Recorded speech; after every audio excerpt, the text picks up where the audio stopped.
Hello' everyone, সকলোকে মোৰ প্ৰথমটো মিনি ব্লগলৈ স্বাগতম জনাইছোঁ।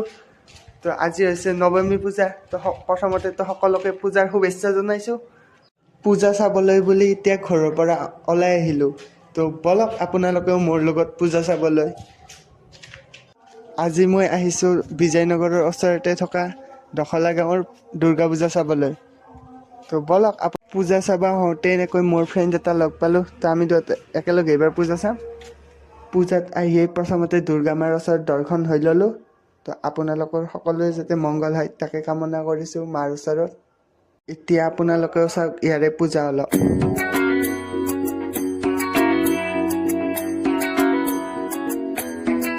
পূজাত অলপ সময় ঘূৰি ঘূৰি আহি এতিয়া ইয়াতে বহি লৈছোঁ। তো অলপ সময় বহি পূজা চাওঁ এতিয়া। আজিৰ এই মিনি ব্লগটোত ইমানেই আছিল। তো চাই কেনে পালে জনাব নাপাহৰিব। Bye bye.